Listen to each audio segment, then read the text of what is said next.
At this Catholic elementary school in Phoenix, Arizona, 11 children contracted childhood leukemia, and 9 of those children died. And in Guilford, Connecticut, 5 brain tumors on a street with only 9 homes. 2 towns, 2 cancer clusters, 2 mysteries.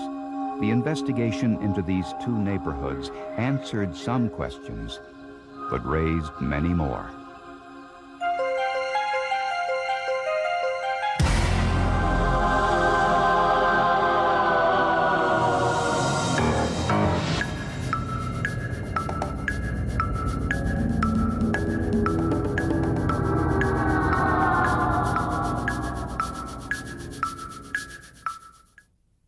Arizona has always been known for its warm, dry climate and clean desert air. What was once primarily desert and farmland has gradually been transformed. As the population moved west, so did development and industry, and along with it, new environmental problems. Do we have a problem? Do I need to be concerned? If not, then I'll leave right now. Are you saying no? In all honesty, not to protect your credentials, please. This public meeting was to voice concerns and get some answers about the unusually high number of childhood leukemia cases in the Phoenix suburb of Maryvale. Between 1961 and 1985, 11 children attending St. Vincent de Paul's Catholic Elementary School developed acute lymphocytic leukemia. 9 of those children died. Almost every grade had 2 classrooms. And it was a school that had a waiting list to get into. Half the school shut down now. People don't want to send their kids there anymore. Even more alarming, in the neighborhood surrounding the school, there were 49 cases of childhood leukemia, 2.5 times higher than normal. Ramona Barrett lived in Maryvale when her youngest daughter Jessica developed leukemia and died. I thought it was maybe something I did while I was pregnant. And I would just rack my brain to think, what happened? What did I do? And I couldn't think of anything that I had done different than with my other 2 children. And, you know, I still don't know. And, I mean, it's always going to bother me the rest of my life. Sandy Matthews thinks back, too, and remembers her son, Josh, and the 2-year battle he waged against leukemia, but lost. To sit and hold my child after a radiation treatment when, you know, he's just dry heaving and throwing up, and you can feel his pain, and there's nothing you can do, you know, to take that away. And that's what leukemia came to mean to us, is, you know, watching a loss of life from somebody that was so alive. The Arizona State Health Department was alarmed. Norm Peterson headed the investigation. You try to find something that these people have in common. You would like to know, for instance, if all of their parents worked in the same factory, or if all of their mothers had had x-rays while they had been pregnant. One of the first things investigators tried to discover, is this a true cancer cluster or a random occurrence? If the average rate of cancer in a city is 1 in every 10 households, for example, we assume that the distribution of those cancers will be more or less equal. But if it isn't, and the same number of cancer cases happen in a group or cluster, scientists try to figure out if it's because of chance or if there's a reason for the cluster. The rate of childhood leukemia in Maryvale was higher than it should have been, and the residents first suspected pollution. We know there's a problem. There are studies that show benzene does cause childhood leukemia. Benzene comes from gasoline. Here's the kids. Here's the area where children have been dying of leukemia. Here's the gas storage facility right here. Do you think it's just coincidence? The tank farm near the cluster site was suspected of leaking benzene into the atmosphere. Benzene has been linked to leukemia, but not to the type found in the Maryvale cancer cluster. Cancer is cancer, whether it's leukemia, whether it's cancer of the brain, cancer of the skin, cancer of the stomach, cancer of the lungs. Cancer is cancer. But researchers say that isn't entirely correct. There are many different kinds of cancer with many different causes. For cancer to develop, 2 things must happen. First, a cell becomes damaged in some way by an inherited defect, or by something like radiation, a virus, or a chemical. Then something has to activate the cell, like the chemicals in cigarette smoke or pollution. The result? Cells which multiply out of control, creating junk piles of abnormal cells called tumors. For reasons that we don't completely understand, childhood leukemias tend to cluster. And there have been many, many leukemia clusters in children described in the literature. But what causes a large number of leukemia cases to cluster in a small neighborhood such as Maryvale? Norm Peterson sent detailed questionnaires to the families of the cancer victims and immediately tested the St. Vincent de Paul School. We immediately went out, did a radiation survey to see that there hadn't been, for instance, some radioactive material incorporated into the structure. They also tested radiation levels in the schoolyard and surrounding neighborhoods to see if electric power lines or a substation might have been involved. Since much of Maryvale had been farmland back in the 60s and routinely sprayed with insecticides, could this have affected the drinking water? Some residents remembered contaminated wells closed by the city a few years earlier. The block I grew up on was right smack in the middle of it. It's, looking back, it's very scary, you know, to think that we lived with this. And, you know, why? The citizens of Maryvale wanted answers. Their home values were tumbling, their children dying. What was causing the high rates of childhood leukemia at this Catholic elementary school in Arizona and in the surrounding neighborhood? It was a cancer cluster which took the lives of 32 children and hospitalized 17 others. You wanted to run away, but then you wanted to move, sell out, let's go away, let's go somewhere else. But you have children who have lives, you have jobs, you have a home. You just cannot walk away from everything. This absolute, what I would consider destruction of faith, even with the church. Your children are in a Catholic school. You know, you're a practicing Catholic, you think, wow, you know, well, if nothing else, you know, Bishop O'Brien will stand there and say, well, maybe we better do something. Everywhere we turned, we ran into the same stone wall. It was a rate of cancer more than twice what it should have been, and the residents wanted to know what the state medical detectives were doing about it. My children go to St. Vincent de Paul. It was focused there. Are my children safe to play there, to drink the water? How long is it going to take? I mean, we're scared, especially since we've been there. When state epidemiologists reviewed the test results of St. Vincent de Paul School, they learned some shocking information. The air quality, drinking water, levels of pesticides and radiation were all within state and federal safety levels. And they noticed something else. These levels were below those found in other schools and in other neighborhoods. The nearby wells, which had been contaminated, were closed years earlier and weren't used for drinking water. The drinking water from Maryvale was tested and found to be safe. Next, Peterson and his staff investigated the local industries. We looked at industries from two aspects. We looked at sources of air pollution, and we basically went in and did an inventory of what they were releasing. But they could identify no toxins in amounts that could be linked with the excess cancers. Peterson was concerned that he might never find the cause of the cancer cluster.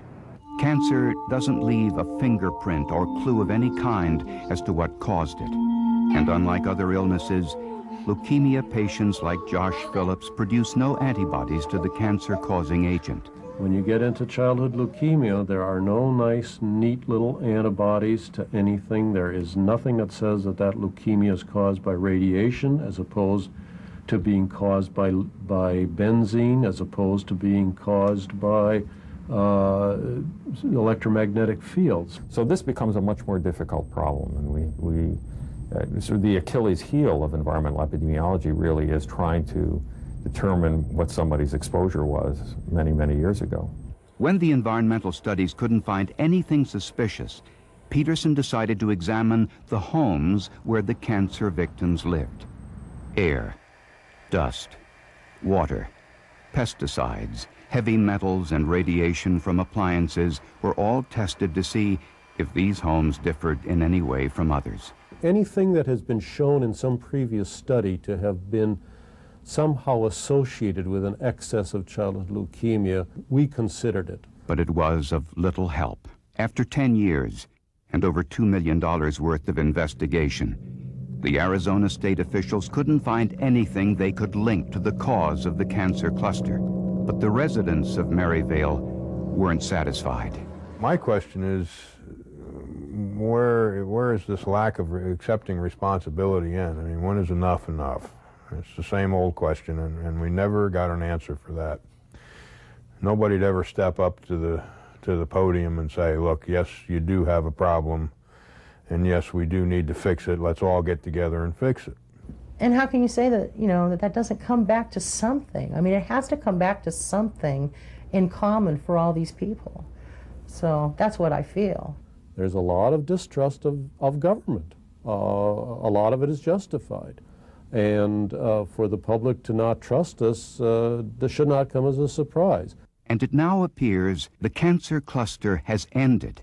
Since 1986, the cancer rates in the area have dropped dramatically and are now among the lowest in the United States.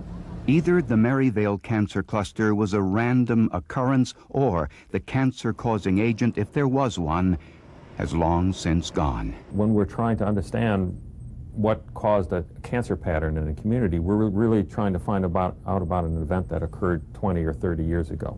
That's very difficult to do. Imagine what would happen, for example, if you had an automobile accident and instead of your bone breaking right away, it broke 30 years later, right?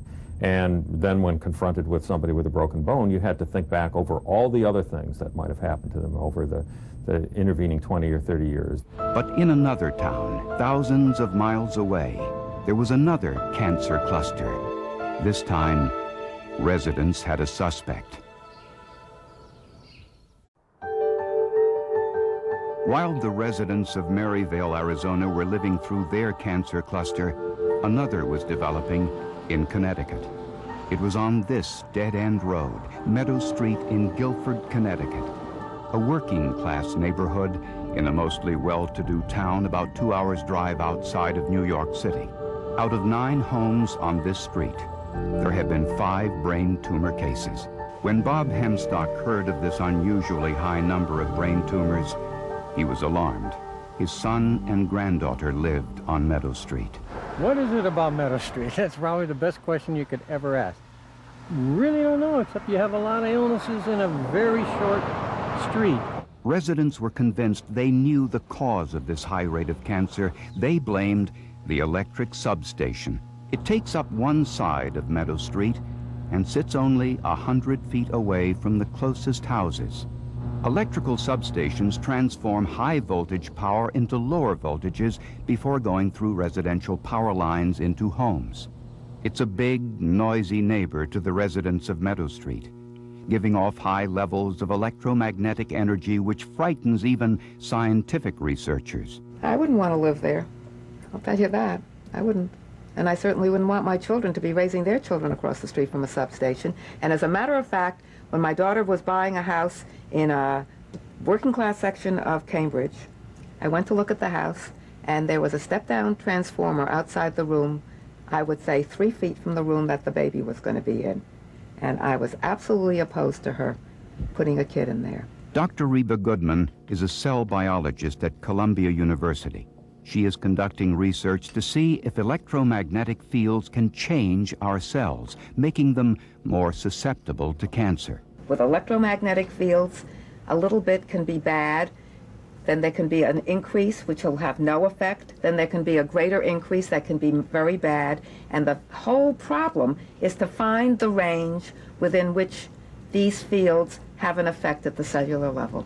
Life on Meadow Street hasn't been the same since an article in the New Yorker magazine strongly suggested that electromagnetic fields from this substation might be responsible for the illnesses on Meadow Street.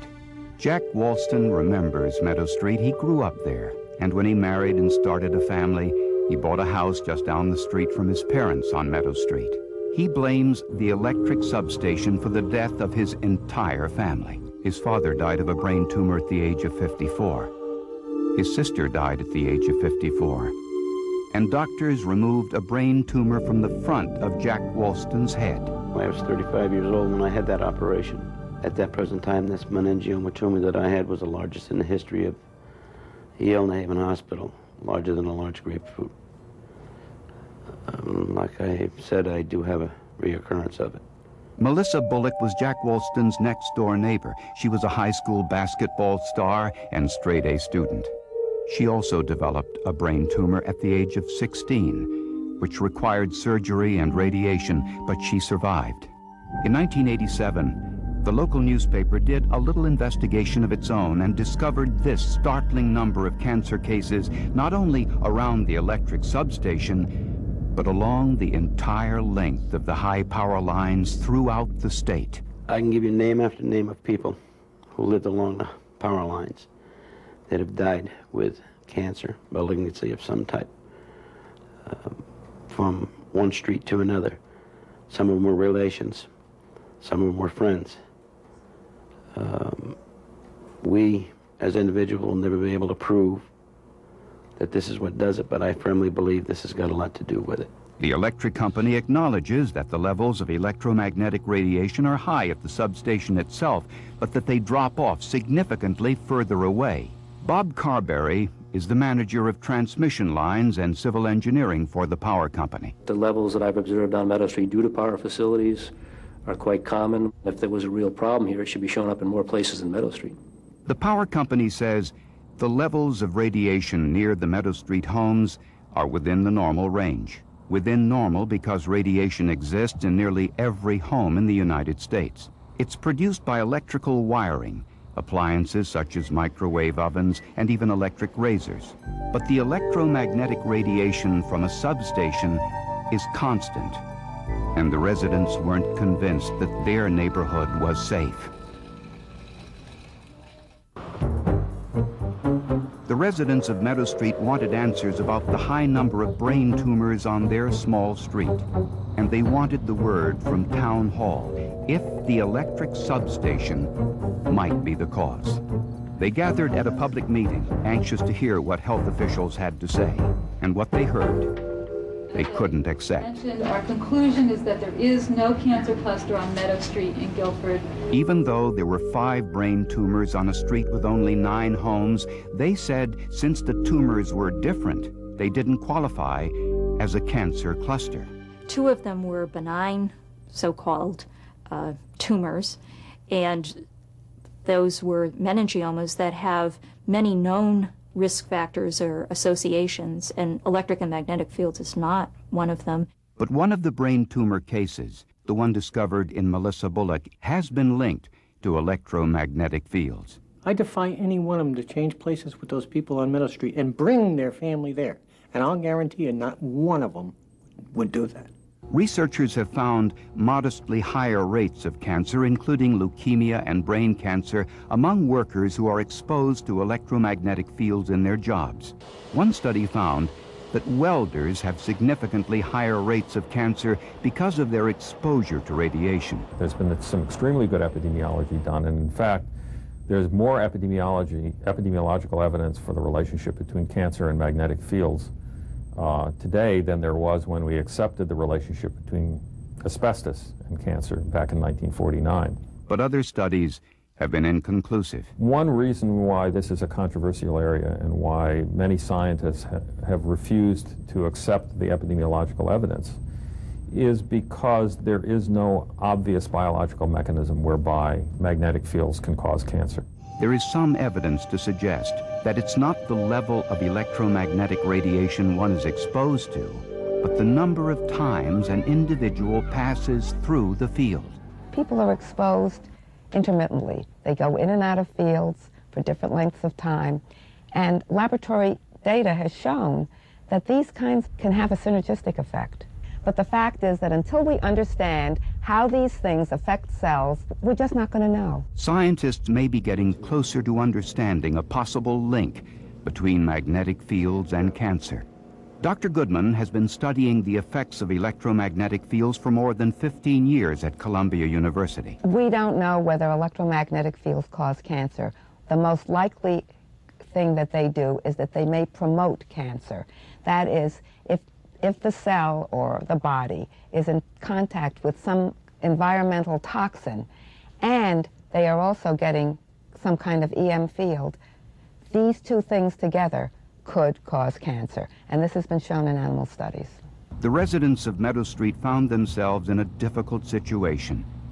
Local health officials never said magnetic fields didn't cause cancer. All they can say is it hasn't been proven. Our conclusions as a Department of Public Health were that we didn't see a cluster of cases that could be identified as from a common cause. But by the other same token, we couldn't say that they couldn't be related to electromagnetic fields or the electrical substation. It's my personal belief that when a biological mechanism is established, that there will be a very rapid conversion of the doubters of this effect. Right now, this is a controversial area. I think that in 5 years we'll know what this is all about. I'm very hopeful. But the scientists' opinions don't mean much to someone like Jack Walston, a man whose family and friends were ravaged by cancer. He already has his answer. In my opinion, I do believe the electromagnetic fields, low-level radiation, has a lot to do with it. There was a lot of illnesses on this particular street and the surrounding streets. And when there are 5 brain tumors on a street with only 9 homes, it's difficult for residents to accept that it's merely a coincidence. I felt as though there's too much that the average public doesn't know. And I wanted to get that word out that there was possibly an animal out there that was killing them and their kids and their family. I don't feel it's a natural thing for the cases in as many homes as there was, and I never will feel as though it's a natural thing. 2 cities, 2 cancer sites, and 2 unsolved medical mysteries. Public health officials can offer few answers for the residents of Meadow Street and Maryvale, Arizona. And with the lack of definitive information, the result is usually fear and anger. Over the past 22 years, the CDC has investigated over 108 cancer clusters throughout the United States and around the world. It's the premier medical investigative agency in the world. And it has never been able to find the cause for a single cancer cluster. Not one.